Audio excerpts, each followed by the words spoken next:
अर्थ का शेप कैसा है? Circle, flat? नहीं, दरअसल धरती का शेप तो इन सभी शेप में से किसी भी तरह का नहीं है। तो आखिर धरती दिखती कैसी है, उसका शेप कैसा है?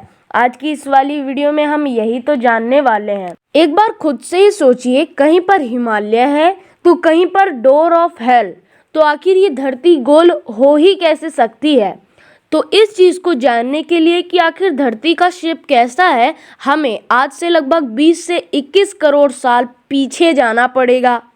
तो चलो हो जाओ टाइम मशीन में सवार, क्योंकि हम चलने वाले हैं आज से 20 करोड़ साल पुराने अर्थ पर। अरे ये आते हमने क्या देख लिया, यहाँ पर तो कोई ऐसी चीज ही नहीं है जो आज के अर्थ पर है। यहाँ पर इंडिया कहाँ है? इवन यहाँ पर तो 7 कॉन्टिनेंट ही नहीं है। दरअसल यही तो सच है, आज से 20 करोड़ साल पहले सिर्फ एक ही कॉन्टिनेंट और एक ही ओशियन हुआ करता था।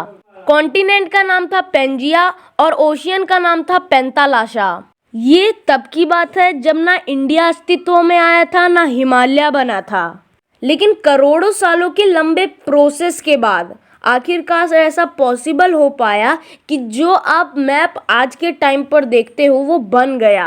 करोड़ों सालों तक टेक्टोनिक प्लेट्स में मूवमेंट होती रही, वो एक जगह से दूसरी जगह पहुंचे और आज का वर्ल्ड बना, जहाँ पर 7 कॉन्टिनेंट बन गए और साथ ही साथ अलग अलग ओशियंस हो गए। तो चलिए आज के इस मैप को देख लेते हैं। तो अगर हम मैप को ऑब्जर्व करें और नीचे से ऊपर तक जाएं तो सबसे नीचे हमें अटलांटिक ओशियन तो नहीं बट अंटार्कटिका ज़रूर देखने को मिलता है, और उसके थोड़ा सा ऊपर हमें साउथ अमेरिका, ऑस्ट्रेलिया और यहाँ पर ही हमें साउथ पैसिफिक और साउथ अटलांटिक ओशियन देखने को मिलते हैं।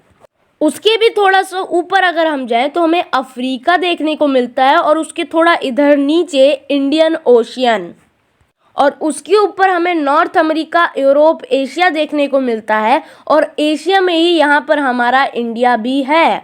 और सबसे ऊपर अगर देखें तो यहाँ पर हमें अटलांटिक ओशियन देखने को मिलता है। तो ये है हमारा आज का मैप, जिसे बनने में लगभग 21 से 22 करोड़ साल लग गए। तो अब ये जब मैप बने तो कई नई नई चीज़ें भी अस्तित्व में आई, जैसे कि हिमालय हमारे अस्तित्व में आया, और साथ ही साथ कई सारे बड़े बड़े गड्ढे तो हमने खुद ही कर दिए। तो अब इतना तो साफ हो चुका है कि हमारी धरती गोल तो नहीं है, और अगर इसके रियल शेप की बात करें तो हमारी धरती कुछ ऐसी दिखती है। जी हाँ, कुछ ऐसी। अब इसको देखने के बाद आप ये मत कहिएगा कि ये तो धरती चिपटी है, ये तो गोल ही है।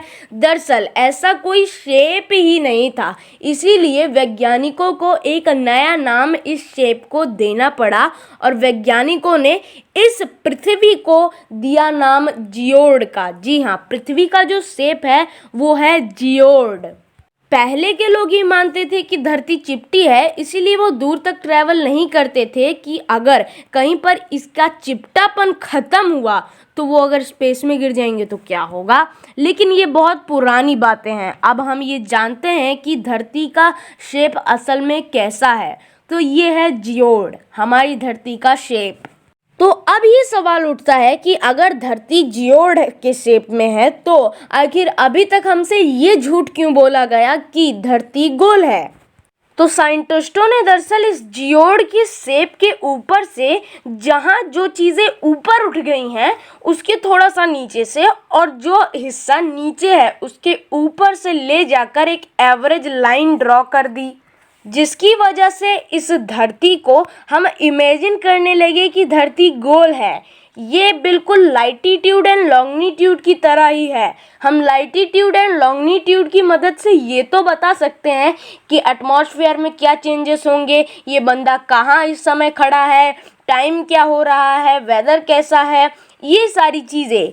बट ऐसी कोई लाइन हमारी धरती पर तो मौजूद ही नहीं है, इसे हमने खुद बनाया है। उसी तरह से हमारी धरती गोल नहीं है, हमने इसे खुद गोल माना है। तो इतना देर से जो हम जियोड का इस्तेमाल कर रहे हैं, इसी जियोड की मदद से जियोग्राफी और जियोलॉजी हमारे अस्तित्व में आए। तो जाते जाते एक क्वेश्चन भी मैं आपसे पूछ लेता हूँ, जियोग्राफी और जियोलॉजी में आखिर अंतर क्या होता है? वीडियो पॉज कर आप बताइए। नीचे कमेंट्स में, और अगर आपको नहीं पता तो डोंट वरी, मैं तो बता ही दूंगा। तो आज की वीडियो में बस इतना ही। मुझे आशा है कि आप लोगों को कई सारी चीज़ें नई जानने को मिली होंगी, और मिली हैं तो हमारे चैनल को सब्सक्राइब कर दीजिए, क्योंकि ऐसी ही वीडियोस आपको मिलते रहते हैं। तो मैं मिलता हूँ आपसे किसी और वीडियो में किसी और नए टॉपिक के साथ। तब तक के लिए बाय।